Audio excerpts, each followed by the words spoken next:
Dalino, muli mga kabatid, magandang umaga po sa inyong lahat. Alam natin na isa sa paraan ng pangangaral ni Jesus ay ang paggamit ng talinhaga. At napakahalaga po niyaan yung mga parables. Sapagkat sa ating ebanghelyo, binanggit bakit talinhaga ang ginagamit ni Jesus sa kanyang pangangaral. Ang sabi dito, ang salita'y ipinangaral ni Jesus sa kanila sa pamamagitan ng maraming talinhagang tulad nito ayon sa makakaya ng kanilang pangunawa. Ayon sa makakaya ng kanilang pangunawa. Sapagkat si Jesus, kapag siya ay nangangaral, hindi siya nagpapasikat sa kanyang binibigyan ng pangaral. Kung hindi ang pangangaral ni Jesus napakalinaw, gusto niyang siya ay maunawaan, lalo na ang mensahe na kanyang ipinapangaral. Ito ay hindi para magpa-impress sa mga tao. Ito ay para i-instruct, turuan ang mga tao ayon sa kanilang makakaya na pangunawa. Kaya po talinhaga, bakit? Sapagkat yung talinhaga ay mga ordinaryong tao na alam ng mga nakikinig kay Jesus. Kaya nga sa ating ebanghelyo, dalawang talinhaga na napakapamilyar ang mga Hudyo nung panahon ni Jesus. At parehong talinhaga pong yan ay tungkol sa pagtatanim. Sapagkat ang sabi nga nila sa mga Hudyo, marami sa kanila kung hindi karpintero, kung hindi mangingisda, ang ilan sa kanila ay mga magbubukid. Kaya yan po yung background ng ating ebanghelyo sa ngayon. At alam po natin ang dalawang talinhagang ito. Una, yung talinhaga ng lalaki na naghasik ng binhi. At pangalawa ay yung talinhaga ng butil ng mustasa. Napakasimple. Pero ano ang sinasabi diyan ni Jesus? Ang paghahari ng Diyos ay maitutulad. Yun po yung bahagi na mahalaga kapag pag-uusapan natin ng talinhaga. Ang paghahari ng Diyos. Hindi sinasabi ni Jesus ang kaharian. Kasi maaring kapag iniisip natin kaharian, pisikal na lugar lamang. Isang gusali, isang mataas na palasyo na mayroong hari, mayroong mga naglilingkod. Pero ang sabi diyan ni Jesus, ang paghahari ng Diyos. Ibig sabihin, active. Kapag tayo ay bahagi ng paghahari ng Diyos, ando doon sa ating buhay na tayo ay kanyang pinaghaharian. Merong nangyayari, no? Merong nagaganap. Hindi lamang tayo ay nagpupunta sa isang lugar. Hindi lamang ating nakikita ang isang gusali. Kung hindi saan man tayo nandoroon, katulad nga ng talinhagang ito, tayo ay pwedeng pagharian ng Panginoon. Kapag ikaw ay nasa ubasan, kapag ikaw ay nasa dagat, at ngayon sa ating ebanghelyo, kapag ikaw ay nasa bukid, pwede kang pagharian ng Panginoon. At tatlong bagay po yung ating pwedeng matutunan mula sa ating ebanghelyo sa dalawang talinhagang ginamit diyan ni Jesus na ating pwedeng makita sa ating pang-araw-araw na buhay. Una, sowing, yung paghahasik. Ang maganda po sa ating ebanghelyo, ang sabi dito ay ang paghahari ng Diyos ay maitutulad sa isang naghahasik ng binhi sa kanyang bukid. Pagkatapos niyon, magpapatuloy siya ng kanyang pang-araw-araw na gawain. Tutubo at lalago ang binhi nang hindi niya nalalaman kung papaano. Yung part na yun napakahalaga. Pagkatapos maghasik ng binhi yung lalaki sa kanyang bukid, hindi niya yung binabantayan. No? Kapag ikaw ay nagtatanim, hindi naman kapag ikaw ay naghasik ng binhi, nakaupo ka doon. Hindi ka nakatitig doon sa iyong inihasik na binhi sa lupa. Kung hindi itutuloy mo ang iyong ginagawa. Kaya nga ang sabi ng ating ebanghelyo sa ngayon ay magpapatuloy siya sa kanyang pang-araw-araw na gawain. Tutubo at lalago ang binhi nang hindi niya nalalaman kung papaano. Mahalaga mga kabatid na mayroong naghahasik. Pero sa isang banda, mahalaga rin na maunawaan na naghahasik na tumutubo yung binhi nang hindi niya nalalaman kung papaano. Kaya nga ano ang sinasabi ng ating ebanghelyo sa ngayon? Hindi ang lahat ay dahil sa Diyos lamang. Hindi ang lahat ay dahil sa tao lamang. Laging magkasama ang dalawang bagay na yan. Kaya nga ano ang sinasabi ni Saint Benedict? Ora et labora. Manalangin at magtrabaho. No? Kasi hindi pwedeng puro panalangin lamang.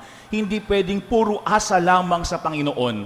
Pero wala naman tayong ginagawa. Hindi naman tayo nag-aayos o nagkatrabaho sa ating pang-araw-araw na buhay. Kaya nga ang sabi ni San Agustin, pray as if everything depends on God. Work as if everything depends on you. Pero po tayong magandang kasabihan niyaan sa wikang Tagalog. Ang sabi natin, nasa Diyos ang awa, nasa tao ang gawa. Alam natin ang Diyos maawain. Pero inaasahan din ng Panginoon na tayo ay naghahasik. Yung tayo ay merong ambag, na tayo ay merong kinikilos, meron tayong ginagawa. Sapagkat sa ating ebanghelyo, naghasik yung lalaki ng binhi sa kanyang bukid, nagpatuloy siya ng kanyang ginagawa. Pero lumago patuloy yung binhi nang hindi man lamang niya nalalaman. Sapagkat gumagalaw ang Panginoon sa mga panahon minsan na ating hindi inaasahan. Naalala ko yung isa naming kaibigan, ewan ko na ibahay ko na po sa inyo ito. Siya ay pangulo ng isang bangko.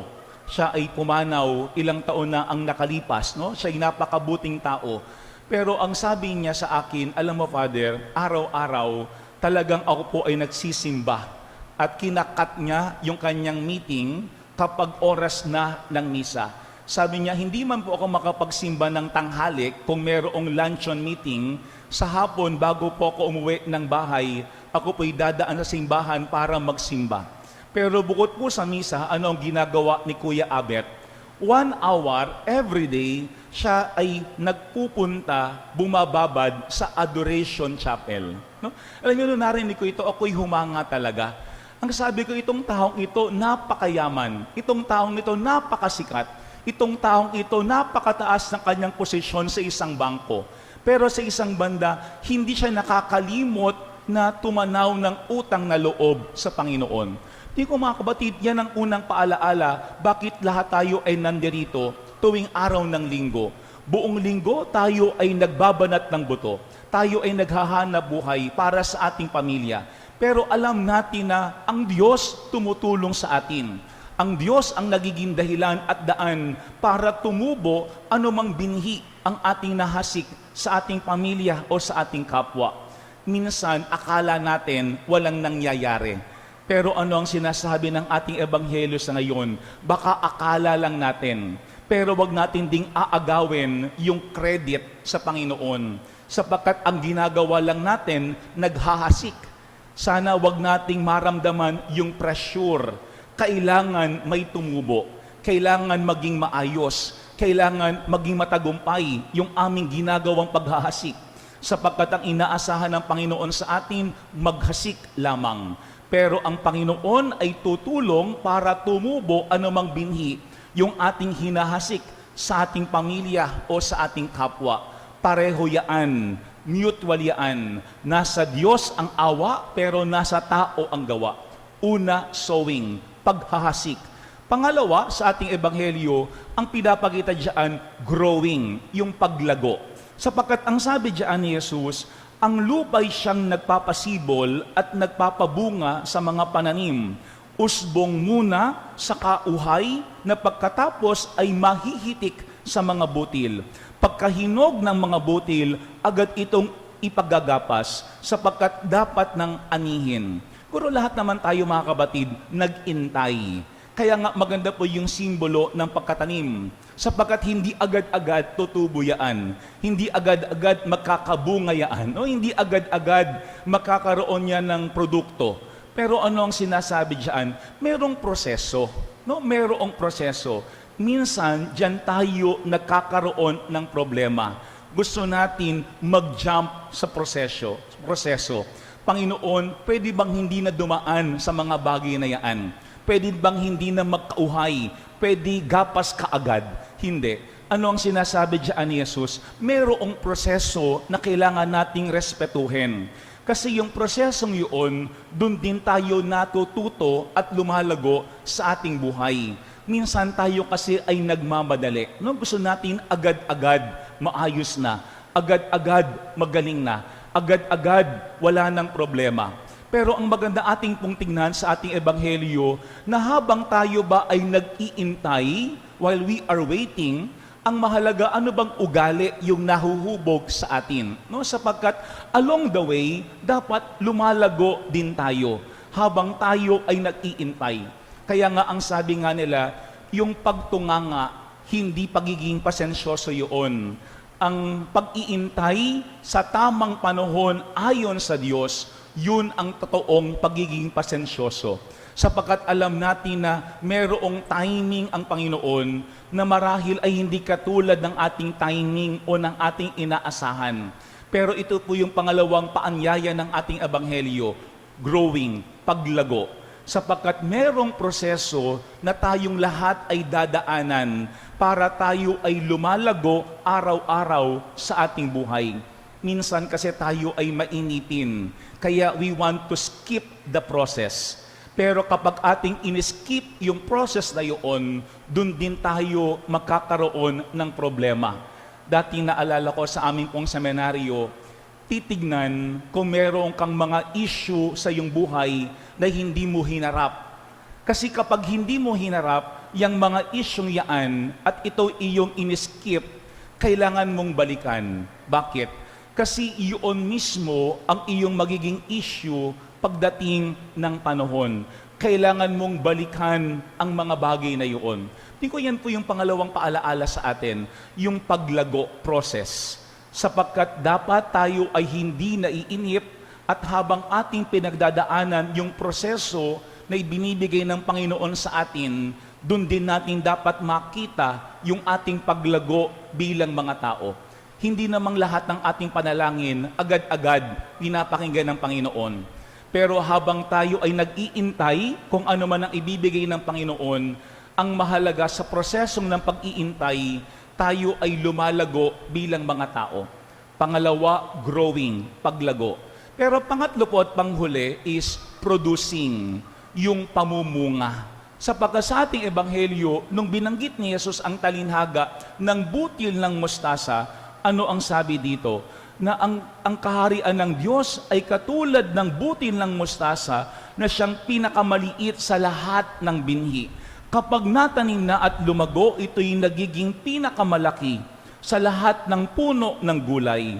Nagkakasanga ito ng malalabay. No, kitang-kita po natin yung paglago at yung pamumunga. Pero ano ang sabi dito? Ano pat ang mga ibon ay nakapamumugad sa mga sanga nito? Sapagkat lahat po tayo mga kabatid, we want to be productive yung ating buhay. Kaya nga madalas ang ating tanong, para saan ba yung buhay natin? Ano ba yung kahalagahan ng buhay natin? Pero sa ating ebanghelyo, anong sinasabi dito? Ang talagang paglago ay hindi nakatutok sa ating sarili. Kasi pwedeng tayo ay lumalago, nagiging malabay yung ating mga dahon, maaaring tayo ay nagkakasanga. Pero ang tanong, tayo ba ay nakakatulong sa ating kapwa?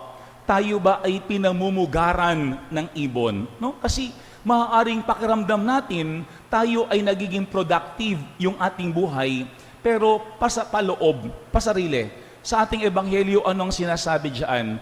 Matutuwa yung pinakapuno kapag siya ay nakapagbibigay ng lilim sa mga ibon sa kanya ay dadapo. Tingin ko yung buhay din natin ganyan. Tayo ay natutuwa, tayo ay nakakaramdam ng sense of fulfillment, hindi dahil marami tayong naipon, hindi dahil tayo ay naging sikat, no? Hindi dahil tayo ay naging makapangyarihan, kung hindi dahil yung ating iisang buhay ay nagamit natin para tayo ay makatulong sa ating kapwa. Tingin ko tamang-tama po yan sa Father's Day. Kasi ang mga magulang, makikita po natin ang kanilang kagalakan ay yung makita nila na unti-unti yung kanilang buhay na ginugol para sa kanilang pamilya, sa kanilang mga anak, ay nagkakaroon ng bunga. Hindi sa kanilang sarili. Kung hindi kapag yung kanilang anak ay nag-asawa na, nagkaroon na ng magandang hanap buhay, naging stable na yung kanilang pamilya, doon tayo nagkakaroon ng kagalakan. Bakit? Kasi alam nating hindi na baliwala yung buhay na ating inialay para sa kanila. Yan po yung pangatlong punto ng ating ebanghelyo sa ngayon, producing, yung pamumunga. Mga kapatid, hindi sapat na maging malabay yung ating mga dahon bilang puno. Sapagkat aanhin natin yung paglago, aanhin natin yung pagiging madahon kung hindi naman tayo napapakinabangan ng ating kapwa. Kung hindi naman nagiging maayos yung ating pakikitungo sa bawat isa. May isa akong nabasang quotation nung isang araw. Ang sabi doon, lahat tayo gusto nating mag-iwan ng legacy sa bawat isa. Yung tayo ay maalaala, yung wag tayong makalimutan. Pero ang sabi doon, nakakaroon lamang tayo ng legacy sa ating kapwa kapag meron tayong positive impact sa buhay ng iba. Kasi kapag meron kang positive impact sa buhay ng tao na iyong nakakasalamuha, nag-iiwan ka ng bakas.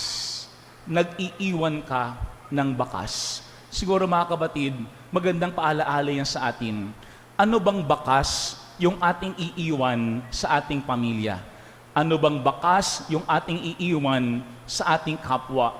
Ano bang bakas yung ating iiwan kapag dumating ang panahon na tayo ay wala na?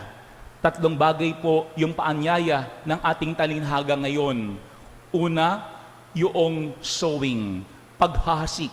Naghahasik tayo, pero wag nating kalilimutan, ang Diyos ang daan para ito ay lumago at mamunga.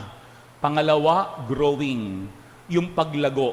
Sapagkat mayroong prosesong lahat tayo ay dadaanan para maging maayos yung paglago sa ating buhay. Mas ating napahahalagahan ang bunga kapag alam nating tayo ay nag-intay. At pangatlo, producing, pamumunga.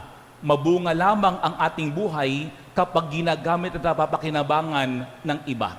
Sana yung ating iniiwang bakas sa ating kapwa ay laging maganda. Amen.